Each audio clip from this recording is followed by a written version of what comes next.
Assalamualaikum warahmatullahi wabarakatuh dan salam sejahtera. Terlebih dahulu, marilah kita bersama-sama membuka sesi pembentangan kita pada petang ini dengan Ummul Kitab Al-Fatihah.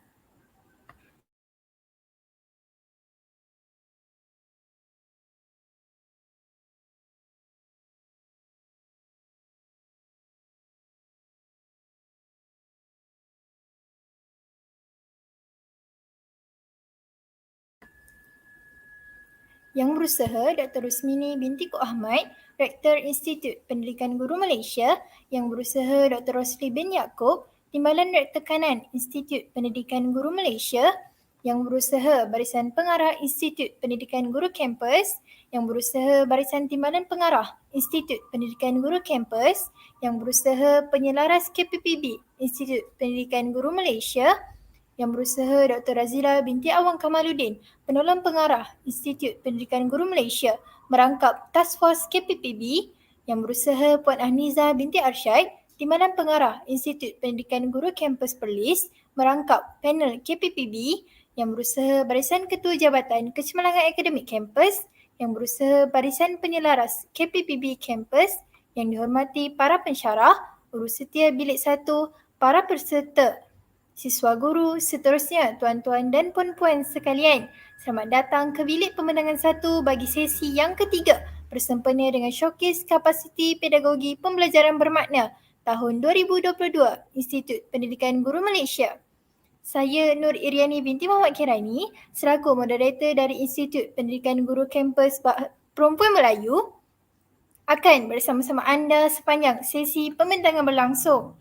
Untuk makluman semua hadirin, transformasi pendidikan inovatif berfokuskan masa hadapan telah diangkat sebagai tema dalam Showcase KPPB pada kali ini. Hadirin sekalian, sebelum kita memulakan sesi pembentangan pada petang ini, suka pihak kami umumkan beberapa garis panduan yang perlu dipatuhi oleh para peserta sepanjang pembentangan ini berlangsung.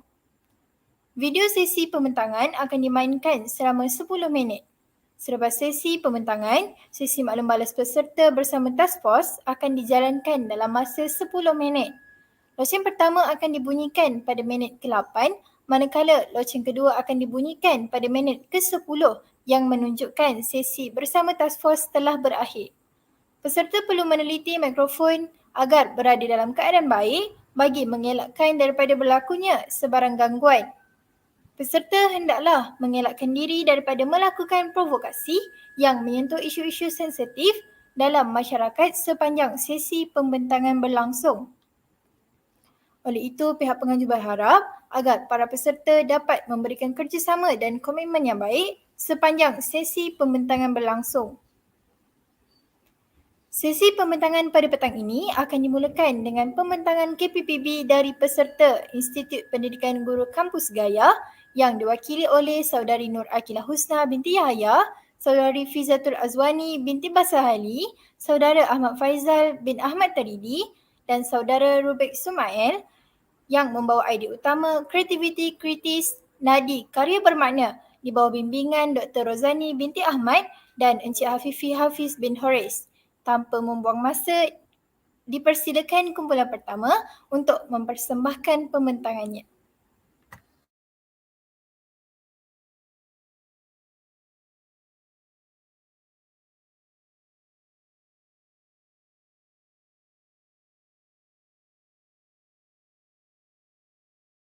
Cerita fantasi, fairy tale. Kebanyakan kanak-kanak hari ini, mereka hanya mengetahui cerita fairy tale dari negara barat sahaja. Contohnya Cinderella, Barbie, Rapunzel, Snow White dan lain-lain. Kami ingin mengajak anda untuk kita sama-sama bangkitkan karya penulisan sastera kreatif dan sematik di negara kita. Kerana kreativiti kritis nadi karya bermakna. Jadi hari ini kami ingin membawa anda semua terbang ke dunia fantasi sastra dengan karya yang bertajuk Revolusi Putera Mahkota dan Ratu Langit.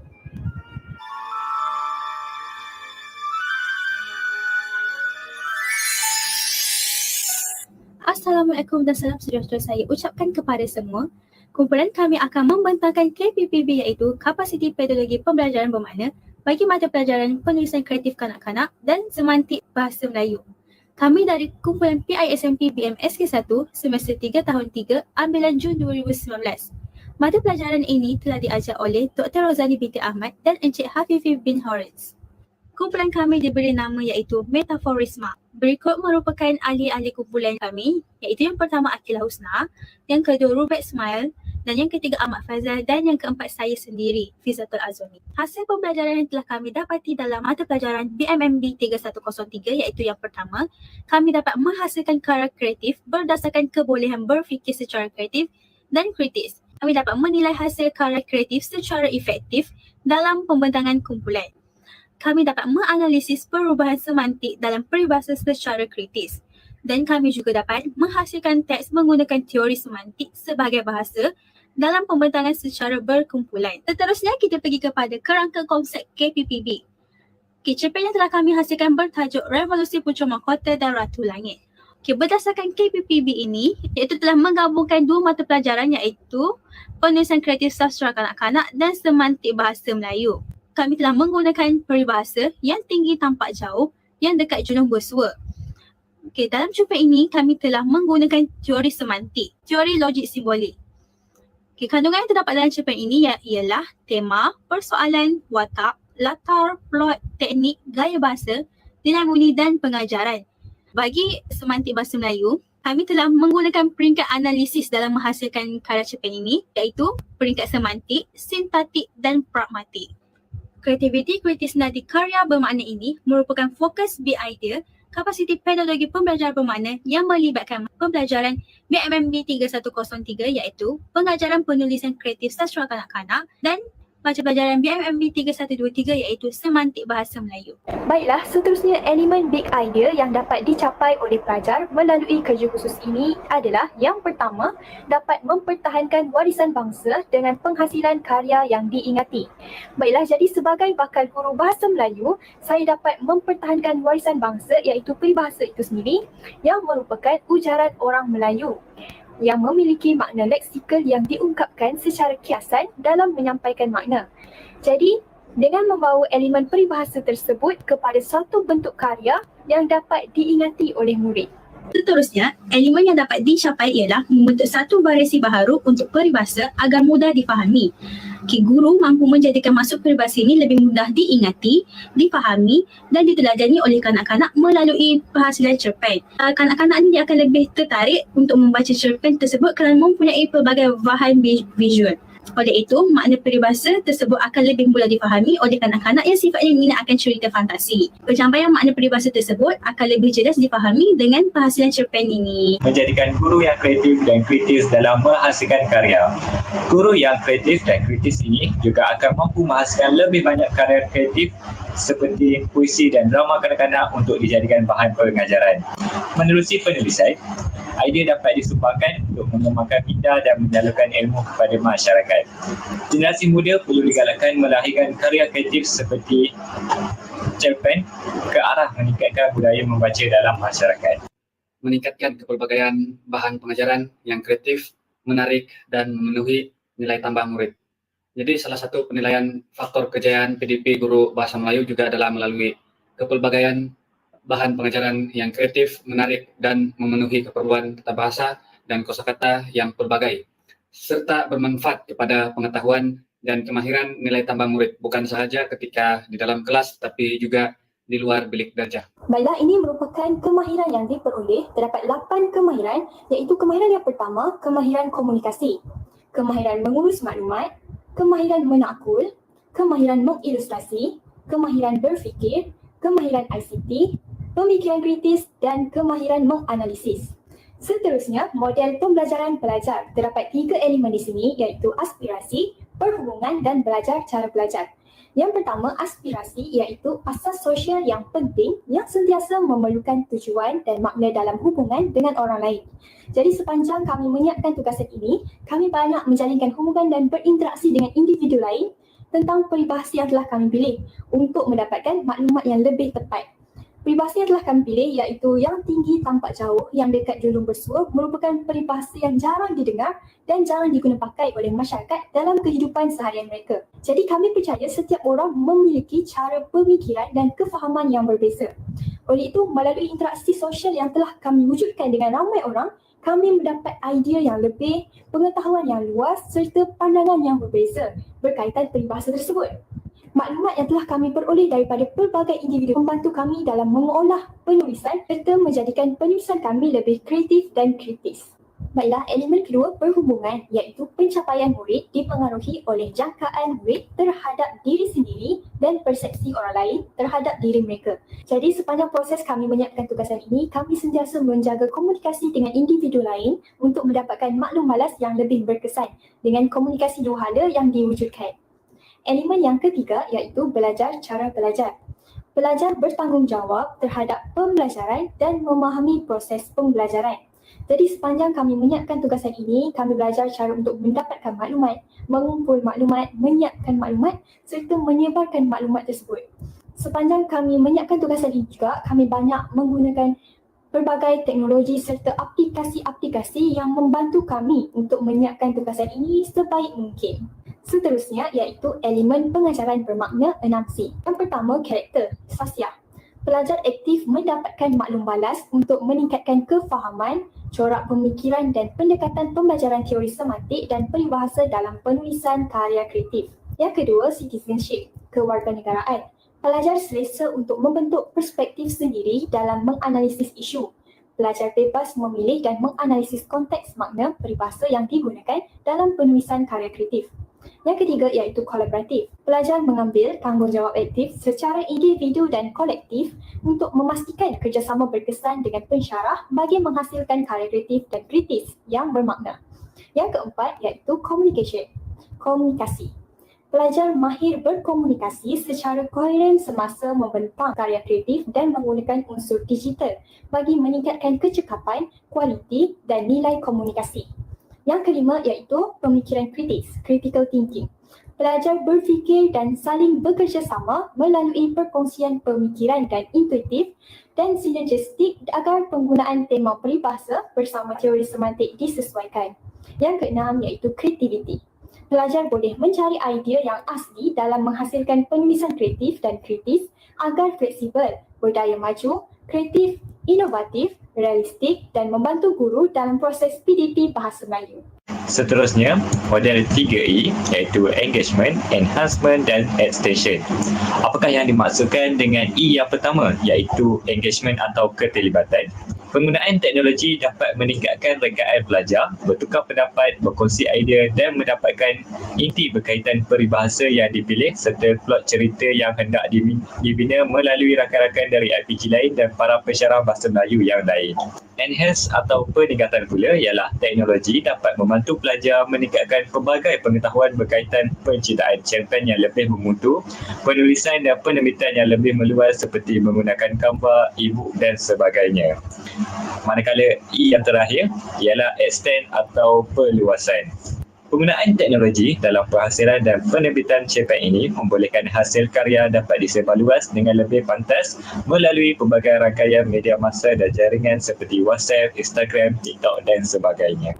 Baiklah, seterusnya pengalaman sepanjang mengikuti kursus BMMB 3103 dan BMMB 3123. Yang pertama, dapat menghasilkan karya dengan menulis cerpen secara kreatif dan kritis. Jadi melalui kefahaman yang mendalam berkaitan makna peribahasa yang telah dipelajari melalui kursus semantik, dapat diaplikasikan kefahaman tersebut dalam mengolah dan menghasilkan penulisan karya kreatif iaitu cerpen dengan lebih kreatif dan kritis. Yang kedua, pengalaman yang diperoleh sepanjang mengikuti kedua-dua kursus ini ialah dapat menilai makna peribahasa berdasarkan teori semantik dalam karya yang dihasilkan. Contohnya, dengan menggunakan teori logik simbolik dapat membantu mentafsir makna peribahasa dengan tepat apabila dibantu oleh bahagian semantik, sintaktik dan pragmatik. Oleh itu, penghasilan karya tersebut akan lebih bagus dan menarik dengan menggunakan teori semantik. dapat mempersembahkan hasil karya kreatif secara inovatif dengan visual menarik berunsurkan digital. Hasil karya kreatif yang telah dihasilkan dipersembahkan melalui medium digital iaitu flipbook. Kod QR juga bersama pautan persembahan karya kreatif juga dihasilkan. Tambahan lagi, selain medium persembahan dalam penghasilan karya kreatif ini, pelbagai medium digital yang telah digunakan termasuklah gambar. Gambar telah digunakan sebagai medium untuk menghasilkan visual menarik berdasarkan karya kreatif untuk menarik minat pembaca terutamanya kanak-kanak. Dapat membentangkan hasil karya kreatif dan kritis menggunakan intonasi yang tepat. Jadi melalui dua subjek ini kami telah pun mempelajari sastra kanak-kanak dan cara menyampaikannya dengan intonasi dan nada yang tepat.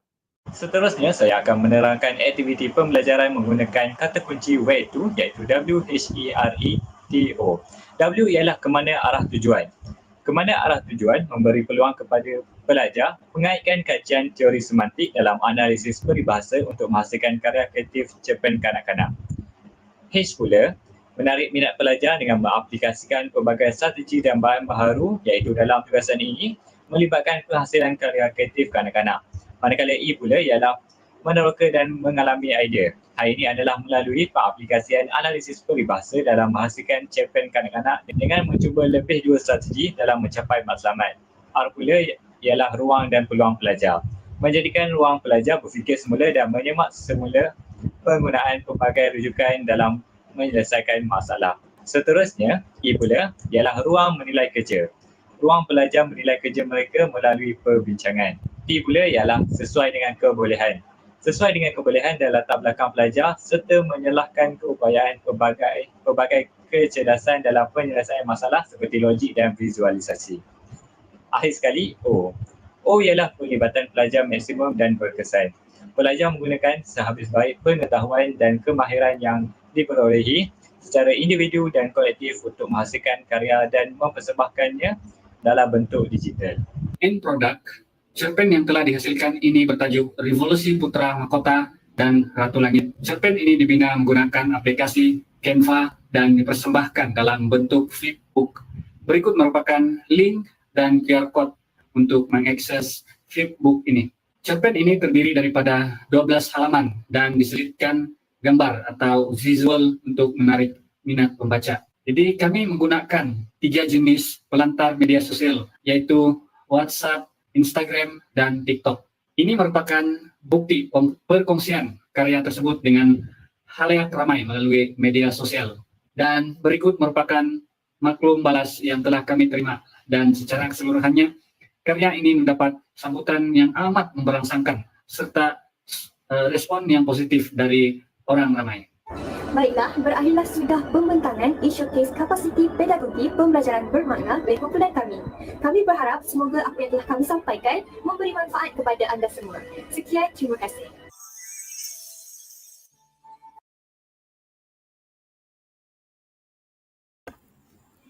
Terima kasih diucapkan kepada kumpulan pembentang yang pertama.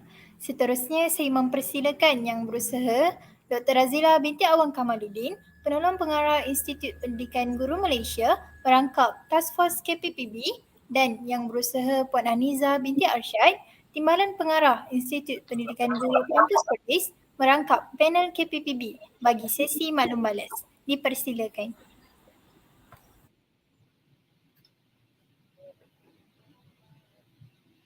Dah ada ke Puan Aniza? Dah masuk. Timbalan pengarah dah masuk? Belum? Belum ada?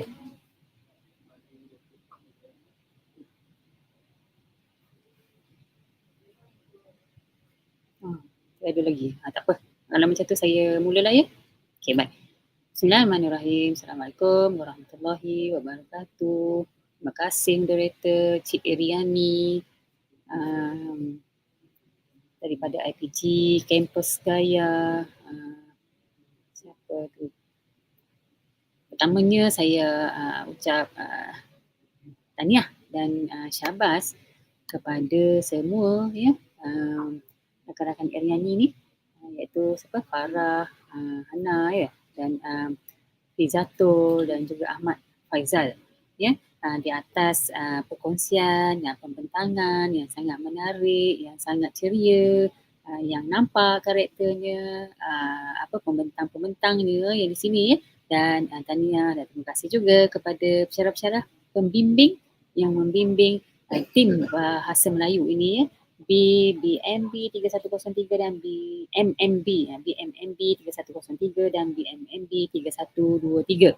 Dan kita tengok penghasilan produknya adalah cerpen. Ya. Okey, baik. Ni bakal-bakal cikgu Bahasa Melayu ya. Betul. Bakal guru-guru Bahasa Melayu nanti akan keluar ke sekolah ya. Okey, baik. Apabila telah dikongsikan dan ditunjukkan bagaimana pelaksanaan proses KPPB yang telah dirancang, design di peringkat awal, jadi jelas dah menunjukkan proses yang mengikut perkara yang ataupun mengikut proses yang betul lah, bermula daripada merungkai kepada EQ dan pembentukan kepada big idea, dan kita nampak kepada penghasilan yang bentuk pentaksiran berterusannya dan penghasilan kepada cerpen itu ya, jelas sekali menunjukkan bahawa proses KPPB yang dilaksanakan secara kitaran yang penuh ya. Itu saya kata tahniah dan syabas tadi ya, bagaimana kamu cuba merangkai untuk interdisciplinary kepada dua kursus ini ya. Okey, baik. Soalannya satu, baik, di antara HPK ataupun CLO yang telah dihasilkan, yang telah dikongsikan tadi ya, adakah hanya CLO yang diterakan saja ke yang terlibat? Bagaimana dengan yang lain-lain tu? Adakah dibawa bersama dalam proses ini untuk penghasilan cerpen ini? Boleh share sikit dengan saya? Okay, terima kasih untuk Dr.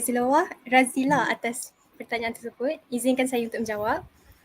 Okay, CLO ataupun C1, C2, C3, C4, C5, iaitu mengingat, memahami, mengaplikasi, menganalisis, menilai dan mencipta.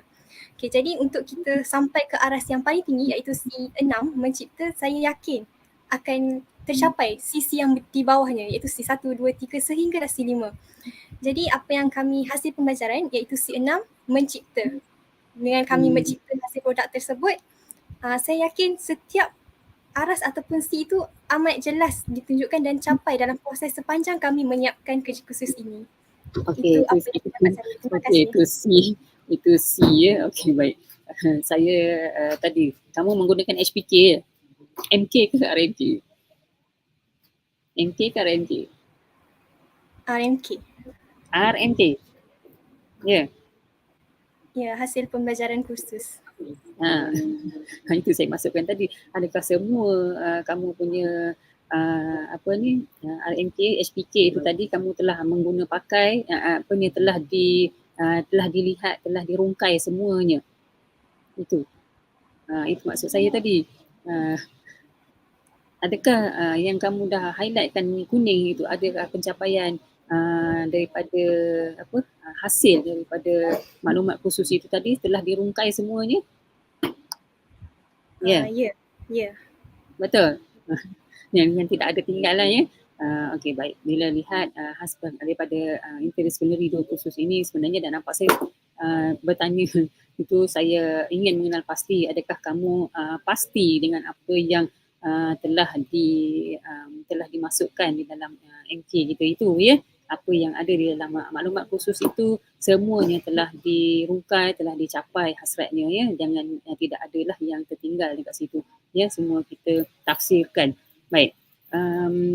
Untuk yang seterusnya tadi ya, saya amat tertarik dengan hasil ataupun end product yang telah dihasilkan oleh kumpulan ini ya, sehingga menghasilkan satu cerpen yang sangat menarik ya. Kalau kita tengok daripada itu ya, jika kita perhatikan dalam masa proses ini ya, kamu telah melaksanakan ataupun mengalami proses elemen the learning partnership ataupun rakan pembelajaran itu ya. Okey, baik, dalam proses pembelajaran kalau kita tengok jika kamu telah menggunakan elemen ada learning partnership atau rakan pembelajaran dalam proses pembelajaran di IPG ini, apakah cadangan kamu untuk memastikan bahawa penguasaan bahasa Melayu ni berada pada tahap yang memuaskan apabila kamu berada di komuniti yang sebenarnya nanti? Share sikit dengan saya. Akilah nak jawab ke? Okay, baik. Dalam proses kamu melaksanakan KPPB itu kan ada learning partnership kan, rakan pembelajaran. Saya lihat rakan pembelajaran yang telah kamu guna pakai dalam kursus-kursus ini ataupun dalam pelaksanaan KPPB ini terselah ya. Baik, soalan saya dulu yang pertama. Siapakah rakan pembelajaran yang kamu telah guna pakai untuk penghasilan cerpen yang sangat menarik ni? Pakar-pakar yang rujuk yang telah kamu guna. Siapa-siapa je lah boleh respon?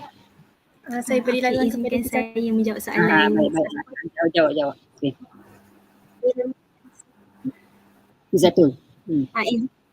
Izinkan saya jawab ya.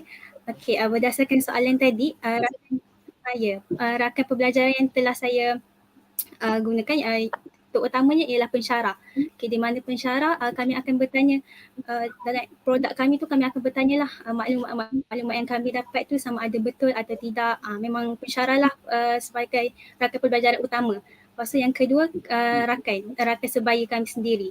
Okay, jadi rakan sebaya kami tu kami akan tanya bagaimana produk kami ni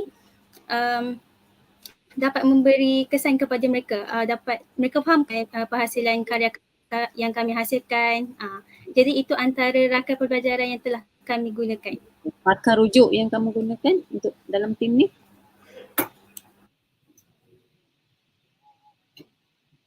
Pakar-pakar luar selain daripada pensyarah, selain daripada rakan-rakan kamu tu, siapa lagi yang kamu rujuk bagi menambah nilai hasil cerpen yang kamu tulis? Okey, izinkan saya untuk tambah. Boleh tambah. Okey, selain tu rakan pembelajaran juga sebenarnya kami ada tanya masyarakat sekeliling sebab peribahasa yang kami pilih iaitu yang tinggi tampak jauh yang dekat jurang bersuara ni kita tahu sangat jarang diguna pakai. Jadi kami nak ambil pendapat orang ramai, apa yang pandangan mereka tentang peribahasa tersebut. Jadi bila kami dapat ni, orang ni mungkin faham cara lain, orang ni faham cara lain. Jadi bila kami dah kumpul maklumat tu, kemudian kami analisis untuk kami fikir dengan kritis supaya kami dapat analisis makna sebenar peribahasa tersebut sebelum kami rangka cerita supaya kami memastikan cerpen yang dihasilkan ni bertepatan dengan peribahasa tersebut. Okay, baik. Ya, itulah yang namanya rakan pembelajaran ataupun pakar ya, sebenarnya pakar rujuk yang perlu kita kongsikan idea mereka untuk supaya dapat maklum balas itu, supaya kita dapat membina sesuatu produk yang sangat berkualiti. Baik, saya serahkan kepada Puan Aniza.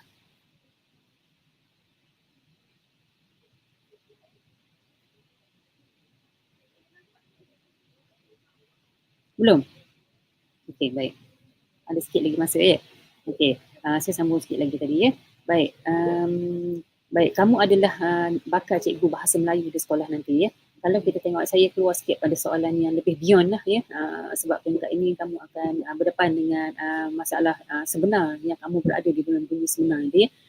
Apabila kamu bakal guru bahasa Melayu dan akan menjadi guru bahasa Melayu ni, isu penggunaan bahasa Melayu masih lagi menjadi persoalan sehingga kini ya. Dan inisiatif mematabatkan bahasa Melayu telah mula dan sedang dilaksanakan. Sejauh manakah pengalaman kamu sebagai seorang pelajar yang mengikuti pembelajaran bermakna KPPB ni membantu untuk mematabatkan bahasa Melayu dalam kalangan masyarakat Malaysia? Share sikit. Baiklah. Izinkan saya untuk jawab. Okey, kami boleh menggalakkan penggunaan bahasa Melayu dalam kalangan masyarakat dengan menggunakan karya tersebut. Seperti karya yang telah kami hasilkan, kami menggunakan ayat-ayat bahasa Melayu yang gramatis. Namun bahasa tersebut tidaklah susah untuk difahami untuk kanak-kanak untuk memahami karya tersebut. Okey, baik. Baik, saya serahkan kembali kepada Iriani tadi.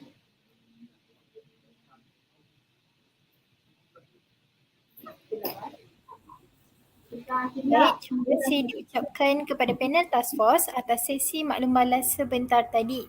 Sesi pembentangan diteruskan lagi dengan kumpulan pembentang DLO dari Institut Pendidikan Guru Kampus Batu Lintang yang diwakili oleh Saudari Dayangku Putri Afzan binti Awang Isnaini dan Saudari Fikri Haikal bin Ahad. Majlis dengan segala hormatnya mempersilakan.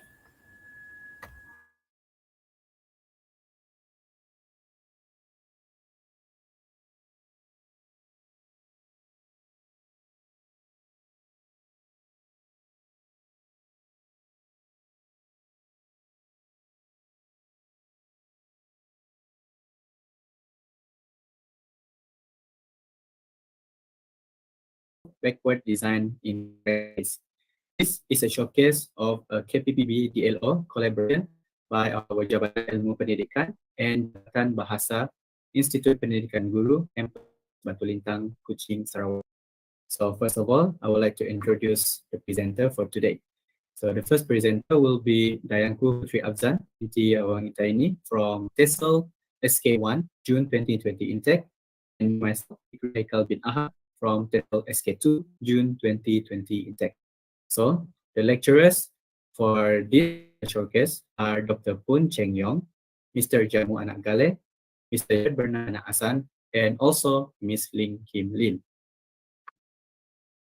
So before we start, I would like to explain the big idea of our backward design. So the big idea is teachers as the catalyst of adaptation. And the focus is the interdisciplinary approach, where it consists of different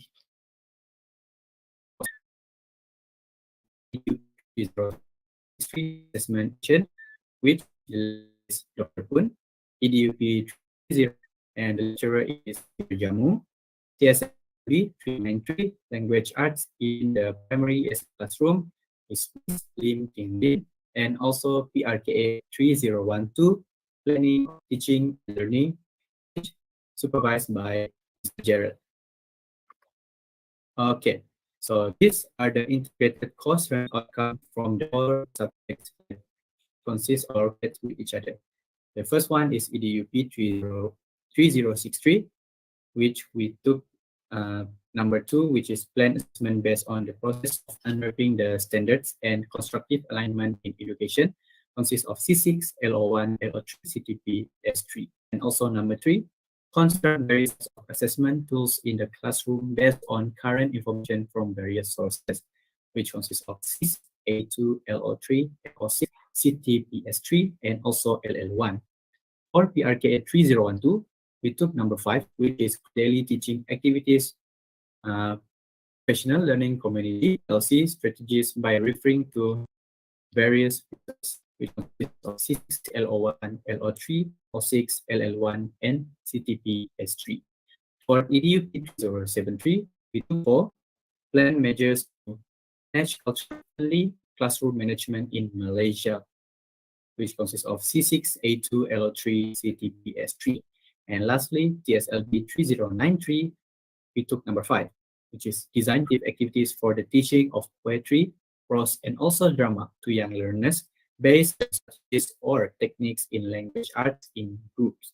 So this consists of C6, P7, P6, PLO5, PLO6, CTPS4, TS4, and also PL2. All right.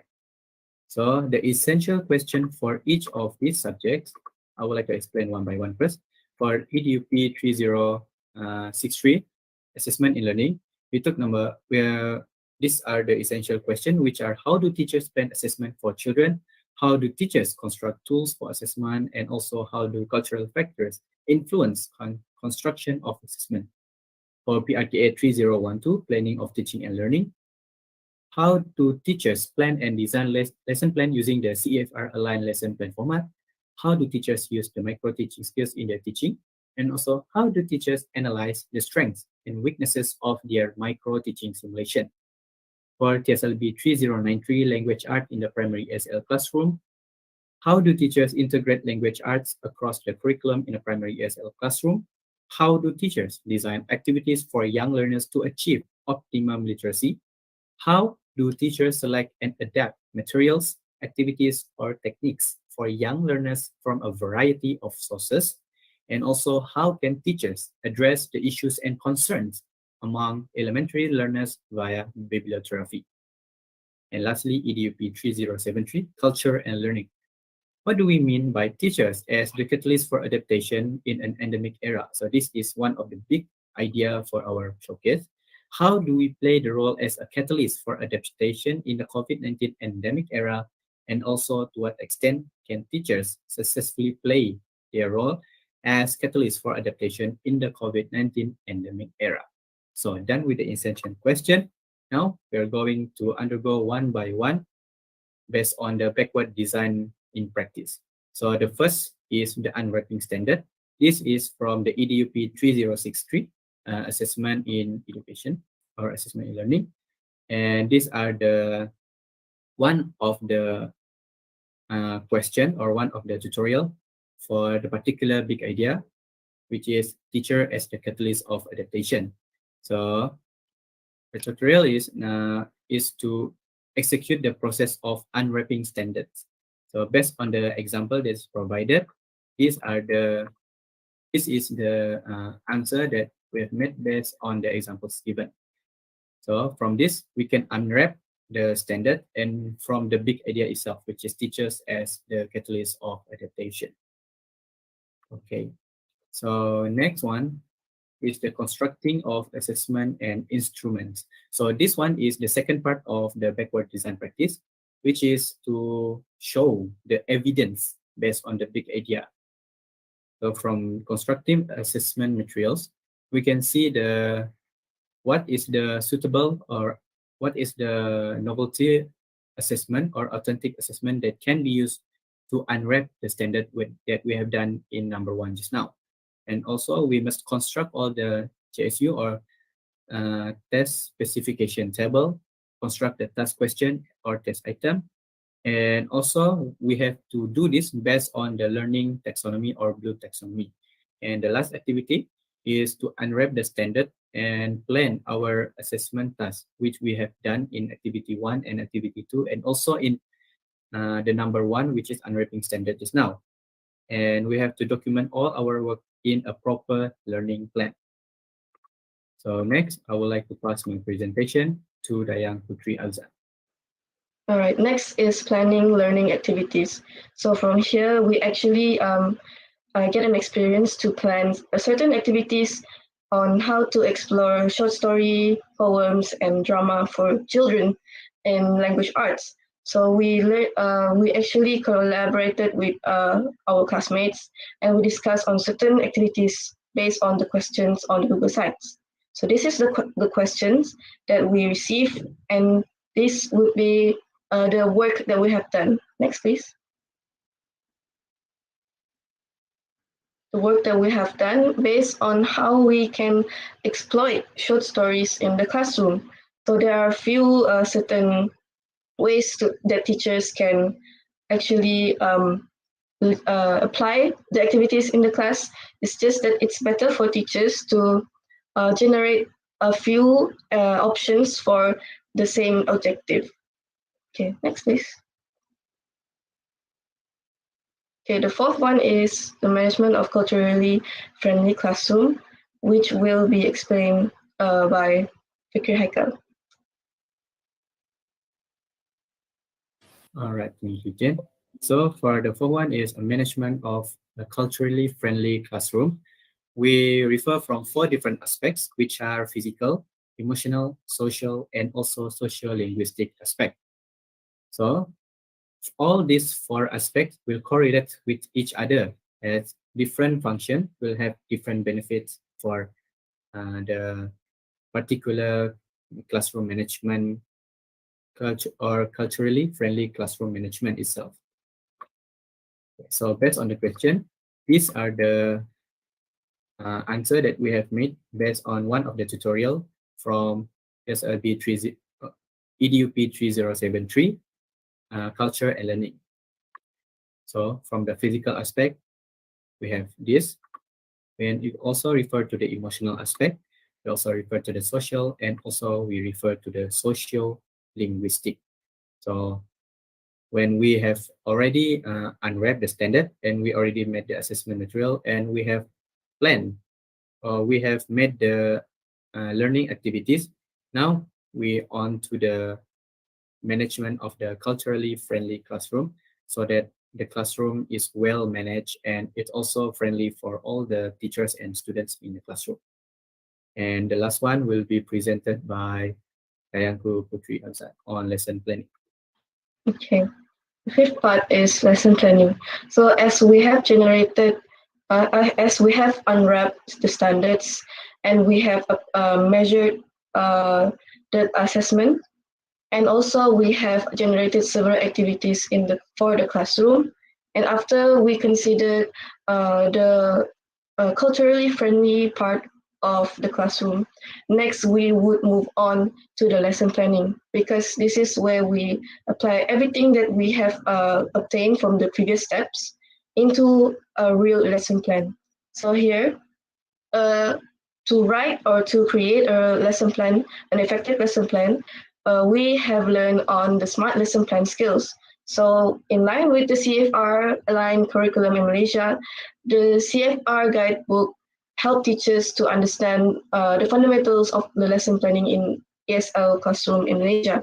So the SMART lesson plan skill actually consists of acronyms of S for specific, M for measurable, A for attainable, R for relevant, and T for time bound. So after we consider all of the aspects that we have been through, the last steps in the presentation, this is where we build up a foundation to teach children effectively in class. So yeah, next. Okay, reflection. So from our Google site, this would be the last page of our Google site. And what have we learned from backward design, interdisciplinary approach, and digital tools is that backward design is where we try to create teaching activities according to how we break it off from the standards or the objectives of the lesson, and also how we generate assessments from the standards or objective, and then how we try to also generate several activities. We break it up to a very wide variety of activities, and then soon we consider to the part of how to create a culturally friendly classroom environment, because as teachers, as catalysts, we need to try to seek for the perfect, for the suitable activity that can be fit into that situation of how we create a culturally friendly classroom environment. Then after that, we plan on paper the lesson plan based on what we have considered before. So that's what we have learned from backward design. And interdisciplinary approach is where how all of these courses that we have learned has a connection to one and another, and it helps us to actually understand better on how to create lesson plannings, how to manage classroom, especially in the culturally friendly aspect.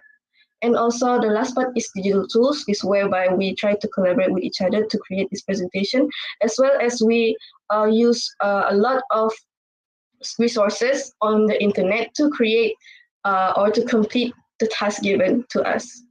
So yes, next. So here is another reflection based on 1, 2, 3, 4, based on 5 models of in this presentation. So the first one is student learning model. What we have got is belajar cara belajar, or we have the autonomy where we were able to make our own decision in our task. For example, locating the references, deciding work that we want to produce. For example, the lesson plan, we refer to the SKP, the SOW, and also the textbook. The next model is learning design. So we actually applied pedagogical practice, which is the use of scaffolding and self-directed learning strategies in our learning processes, because we actually try to obtain the resources for ourselves, create through scaffolding the lesson plan, and try to refer to our lecturers Okay, next. Okay, then this is the 3E framework, which is engage, enhance, and extend. So in engage, we became active as a learner by using technology. And then next is sophisticated, whereby we develop a more sophisticated understanding of the content in these courses by using digital tools. And finally, bridge or extend is that where we use technology to create a bridge between the theories and our experiences. As I said, that we obtain our resources from the internet, the samples, the CFR, the SOW, and the DSKP to create a lesson plan. Okay, next. Next is the 3R model, which is rigor, relevance, and relationship. So it's more inclined to rigor, whereby digital tools motivate us to use critical and creative thinking that helps us in completing the task. And finally, the intended learning outcome, which is the 6C model. So a few of the 6 C's are applied, which is creativity, communication, and character. So in creativity, we ask questions and carry out our investigation. Collaboration, we did work in groups and also in schools where we ask teachers on how to create lesson plans. Third one is communication, which is when working with our classmates and school teachers, we improved our ability to communicate. And the last one will be character, where we improve our learning mode, belajar cara belajar, by locating learning materials and become an independent learner. That's what we got from the whole program or the whole task that we have. Okay, that's all from us. Thank you.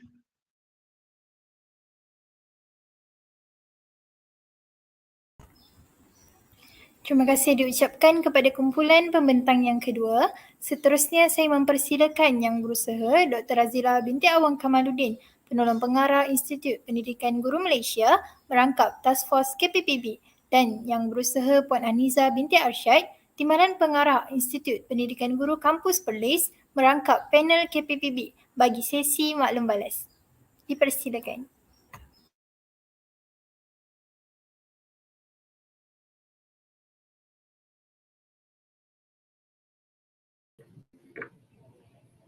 Kita bagi pada Puan Anizah ya. Assalamualaikum Puan. Waalaikumsalam. Assalamualaikum warahmatullahi. Salam sejahtera. Saya Aniza binti Arsyad. Saya minta maaf untuk sesi yang pertama tadi. Saya tak berjaya masuk, tapi kali ini alhamdulillah. Pertama-tamanya saya ucapkan terima kasih kerana dapat menyertai KPPB kali ini.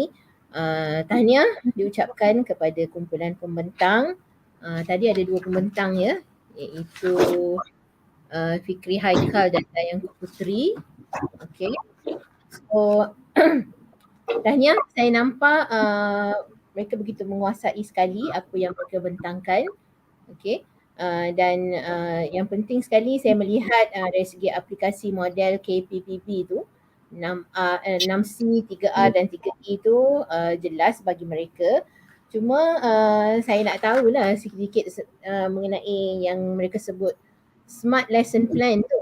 Okay. So Smart Lesson Plan tu apabila diaplikasikan dalam KPPB ni, kesannya kepada semua pelajar, ya, especially kepada pembentang ni, dia tahu dah apa yang dia buat. Okay. So maknanya adakah Smart Lesson Plan ini sangat memberi pengalaman kepada anda semua kerana nanti nak pergi sekolah itulah yang akan anda gunakan. Okay. So itu soalan pertama. Yang kedua, bagaimana pengalaman yang anda semua yang terlibat sebagai pembentang ni dapat dikongsi bersama rakan siswa guru yang lain, ya, sebagai persediaan sebagai seorang guru. Ya, kita nampak bahawa biasanya orang yang nak present ni dia sangat menguasai semua, tapi rakan-rakan kita yang terlibat tu mungkin dia hanya pelaksana saja. Dia tak sedar pun apa yang berlaku. Tapi anda semua yang membentang ini adalah orang-orang yang betul-betul menguasai apa yang anda bentang. Jadi anda faham sungguh. Okay. So macam mana benda tu anda dapat kongsi dengan rakan-rakan yang lain. Okay, terima kasih.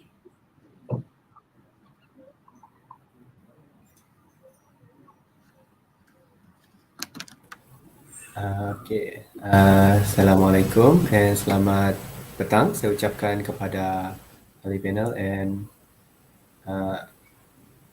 moderator.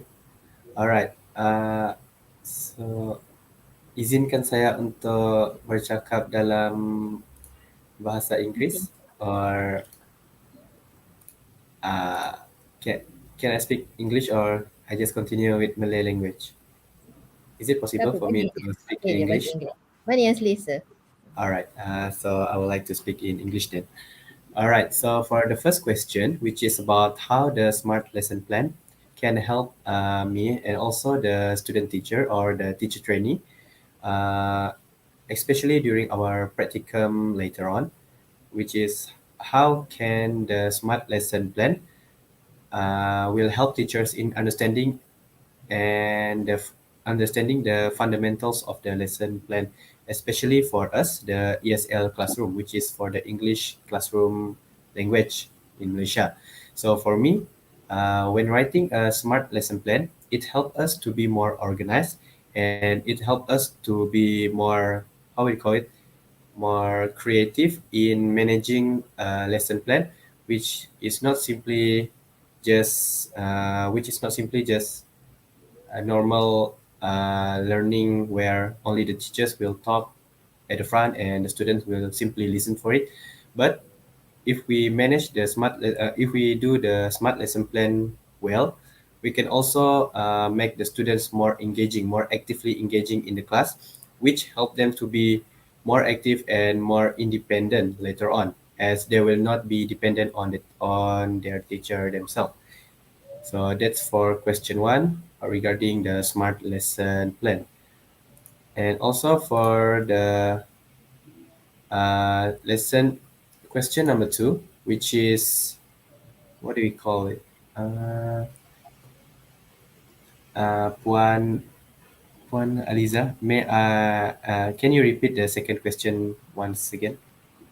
Okey, pengalaman anda sebagai pembentang ya dalam KPPB ini dapat anda kongsi bersama dengan rakan-rakan siswa guru yang lain. Alright, for the second question regarding my experiences regarding this KPPB DLO collaboration. So at first I was like, the first thing that comes to my mind is that I didn't know how all these subjects are related, because from our presentation we have 4 subjects, which are EDUP 3063, the assessment, PRKA, the planning, EDUP 3073, the culture, and also TSLB 3093, which is the language art. So based on my experience, I can correlate all of these subjects to become for them to be more dependent on each other. So it will not stand on its own. So like EDUP 3063 assessment, it cannot simply just teach assessment. So it needs to relate with the PRKA, the culture, and also the language art. So for me, this experience really helped me to manage my lesson plan very well, as this DLO or deep learning, it focus on, which is the first thing is the, what we call it, it helps me to identify the desired result, which can be found in the assessment in learning, then determine acceptable evidence, which we already planned in our language art, and lastly, to plan learning experiences and instruction, which is the culture and learning, EDUP 3073. So when all of these 3 combines, it will relate with the last subject, which is the PRKA 3012, which is the planning of teaching and learning. So therefore, by correlate all of these 4 subjects, it helps me to create a meaningful and also a comprehensive smart lesson plan, so that the students will become, the students can learn more effectively in the classroom, whether it is a formal or also the informal kind of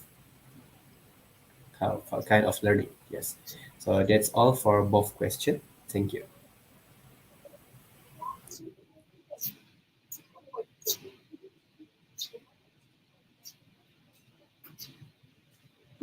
Okay, terima kasih Fikri. Sama-sama.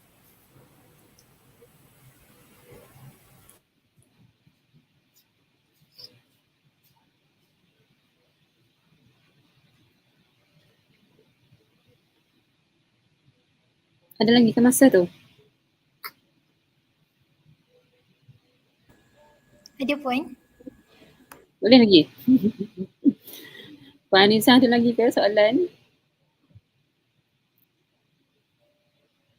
Tak apa, saya beri peluang pada Dr. Razila. Mungkin last satu Iriani ya. Sebab sikit masa dia lagi. Okey, saya nak tanya yang Fikri dan Fikri je tinggal ni. Tinggal Fikri je seorang. Dengan Farah. Dayang Putri ada masalah capaian internet sebentar tadi. Tu masalah dah habis ke tu? Okey, baik. Soalan last lah.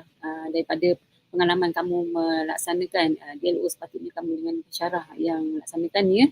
Okey, biasanya DLO ini dihasilkan oleh pensyarah.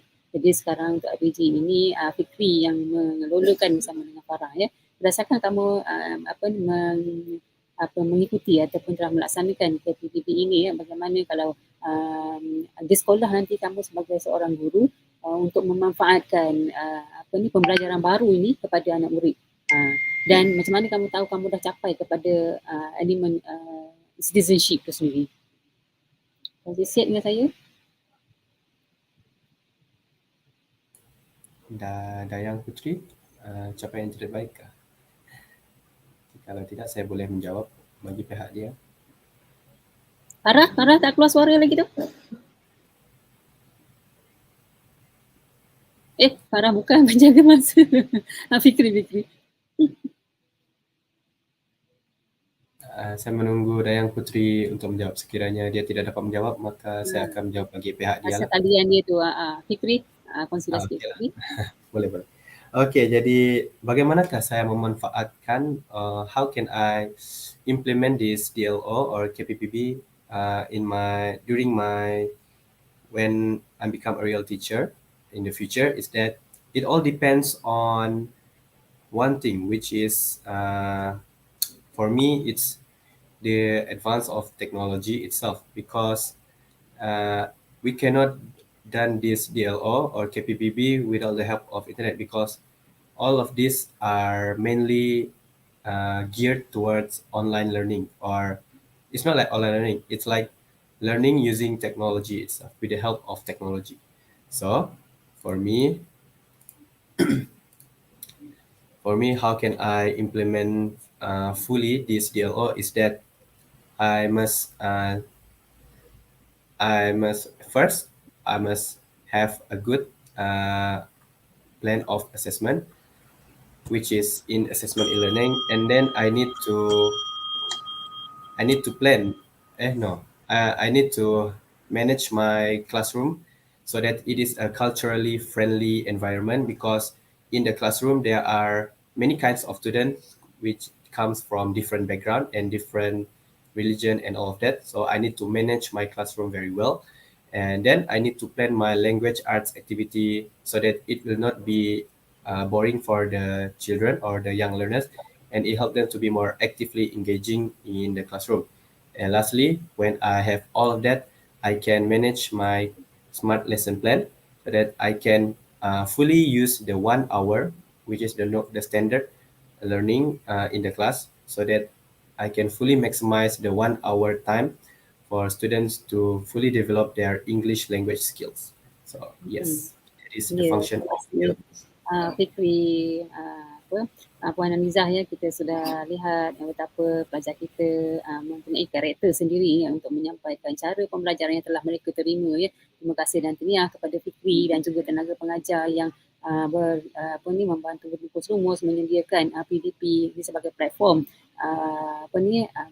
bahan bantuan mengajar mereka untuk kepada pelajar-pelajar, dan ini hasil yang dapat kita lihat ya, betapa DLO KPPB ini membantu pelajar kita dalam menghasilkan bahan-bahan IFC yang tertentu untuk persediaan mereka apabila mereka menjadi guru nanti ya.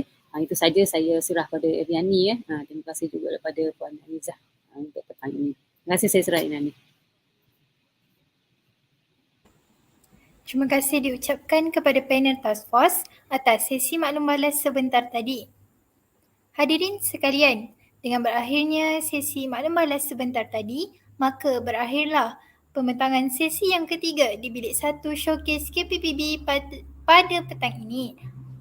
Majlis mengucapkan terima kasih kepada Yang Berusaha Dr. Rusmini binti Kok Ahmad, Rektor Institut Pendidikan Guru Malaysia, Yang Berusaha Dr. Rosli bin Yaakob, Timbalan Rektor Kanan Institut Pendidikan Guru Malaysia, Yang Berusaha Barisan Pengarah Institut Pendidikan Guru Kampus, Yang Berusaha Barisan Timbalan Pengarah Institut Pendidikan Guru Kampus, Yang Berusaha Penyelaras KPPB Institut Pendidikan Guru Malaysia, Yang Berusaha Dr. Razila binti Awang Kamaluddin, Penolong Pengarah Institut Pendidikan Guru Malaysia merangkap Task Force KPPB, Yang Berusaha Puan Ahniza binti Arsyad, Timbalan Pengarah Institut Pendidikan Guru Kampus Perlis merangkap panel KPPB, Yang Berusaha Barisan Ketua Jabatan Kecemerlangan Akademik Kampus, Yang Berusaha Barisan Penyelaras KPPB Kampus, yang dihormati para pensyarah, urus setia Bilik 1, para peserta, siswa guru, seterusnya tuan-tuan dan puan-puan sekalian, atas kesudian menjayakan sesi pembentangan pada petang ini.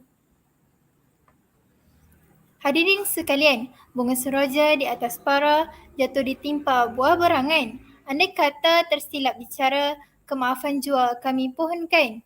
Saya mewakili pihak penganjur menyusun 10 jari memohon maaf seandainya terdapat sebarang kelemahan dan kekurangan sepanjang mengendalikan sesi pembentangan ini. Sesungguhnya yang jernih itu datang daripada Allah, yang keruh itu datang daripada kekhilafan pihak kami sendiri. Sebelum kami mengakhiri sesi pembentangan ini, suka saya ingatkan bahawa majlis penutupan Showcase Kapasiti Pedagogi Pembelajaran Bermakna bagi tahun 2022 akan bermula sebentar sahaja lagi. Oleh itu, pihak penganjur berharap agar para penonton masih setia untuk mengikuti sesi pembentangan yang seterusnya. Sekian, terima kasih.